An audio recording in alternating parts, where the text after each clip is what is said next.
વિશ્વ આરોગ્ય સંસ્થા દ્વારા 3 જૂન વિશ્વ સાયકલ દિવસ તરીકે ઉજવવામાં આવે છે. તો ચાલો આપણે ભરૂચ જિલ્લાના સાયકલિસ્ટ નિલેશ ચૌહાણ પાસેથી આપણને સાયકલ દ્વારા શારીરિક, આર્થિક, માનસિક તથા પર્યાવરણને થતા લાભ વિશે જાણીએ.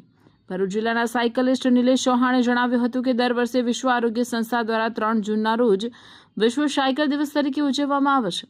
આ વર્ષે પણ વિશ્વ આરોગ્ય સંસ્થા cycling for a greener future હરિયાળા ભવિષ્ય માટે સાયકલિંગના ઉદ્દેશ સાથે ઉજવવામાં આવી રહ્યો છે. તો આપણે ફક્ત આજના દિવસે નહીં પણ આપણા રોજિંદા કાર્યોમાં બને ત્યાં સુધી સાયકલનો ઉપયોગ કરી શારીરિક, માનસિક અને આર્થિક લાભ મેળવી શકીએ છીએ અને પર્યાવરણને હરિયાળું બનાવી cycling for a greener future અભિયાનને સફળ બનાવવામાં સહભાગી થવું જોઈએ, એમ સાયકલિસ્ટ નિલેશભાઈએ કહ્યું હતું.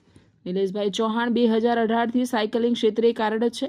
2018માં સખત કમર દર્દ શરૂ થયેલ, જેના કારણે સાયકલિંગ શરૂ કર્યું હતું અને સાયકલિંગથી મને કમર દર્દમાં રાહત મળી એટલે મેં સાયકલિંગને મારી દવા માની આ ક્ષેત્રમાં આગળ વધવાનું નક્કી કર્યું અને રોજનું 20થી 25 કિલોમીટર સાયકલિંગ કરી ગ્રુપ બનાવ્યું.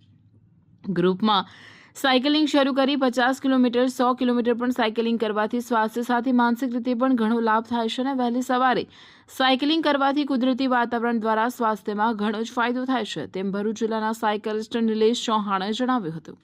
આ ઉપરાંત 2018માં ગોવા સ્ટેટ બાઇસિકલ એક્સપિડિશનમાં સફળતાપૂર્વક ભાગ લીધો હતો. ત્યારબાદ સતત આગળ વધી 2021માં મનાલી, લેહ, ખારડુંગ લા નેશનલ બાઇસિકલ એક્સપિડિશન પણ સફળતાપૂર્વક પૂર્ણ કરી છે તથા 2025માં નિલેશભાઈને ગુજરાત સ્થાપના દિવસ નિમિત્તે વડોદરા ખાતે સિને મીડિયા ગ્રુપ દ્વારા ભરૂચ જિલ્લામાં સાયકલિંગ ક્ષેત્રે યોગદાન બદલ ગુજરાત ગૌરવ સન્માન એવોર્ડથી સન્માનિત કરવામાં આવ્યા હતા.